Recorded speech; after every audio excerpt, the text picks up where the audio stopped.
are very biased, but that's my life. Here we go. And that is the President of the United States yesterday with the chopper going, and he was set to go over to North Carolina. Let's bring in Louisiana GOP Senator John Kennedy, member of the Senate Judiciary Committee. He's going to be busy this afternoon with the Supreme Court Justice nomination and a lot of empty seats. Most should have been occupied by Democrats, now have poster boards. But on what the president has to do tonight, there is a way for him to talk foreign affairs. And man, is Joe Biden vulnerable. His first Secretary of Defense said he's been wrong about every foreign affair and national security issue over the past 40 years. Maybe that's why it's not on the list. Well, Brian, if your question is, do I think the candidates should be encouraged to talk about foreign affairs, the question, or the answer rather, is yeah.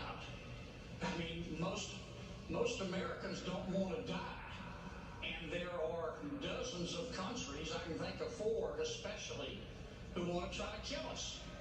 And given that the first role of government is to protect people and property, I'd kind of like to know what the 2 candidates for President of the United States are going to do to protect us.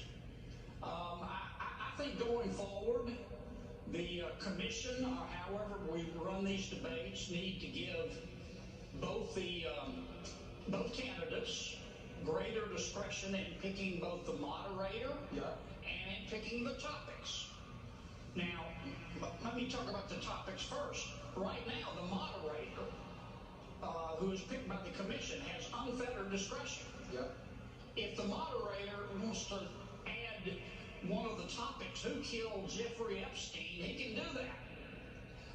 That makes no sense to me. And in terms of the moderator, I think both sides ought to have input.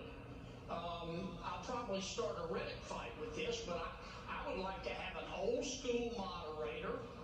I thought Chris Wallace was a good choice. And you know why? Because Chris, I say this gently, but he's an equal opportunity jerk. He wears both sides out. And that's what a good journalist is supposed to do. He's not supposed to pick sides.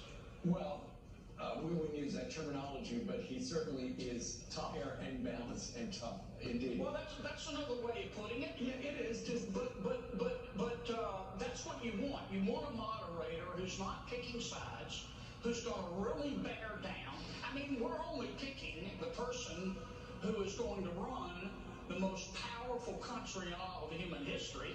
Right. You know, you want to see them under pressure, and you want a moderator who will put that kind of pressure on both of them, both in terms of tone and topic. You also don't want a moderator who wants to be the star of the show. Well, there you go. All right, let's talk a little bit about your day. Later today, Amy Coney Barrett is supposed to be voted out of committee, but the Democrats are talking about boycotting. So if the Democrats don't show up, what happens with a boycott and quorum and all that other stuff? Well, without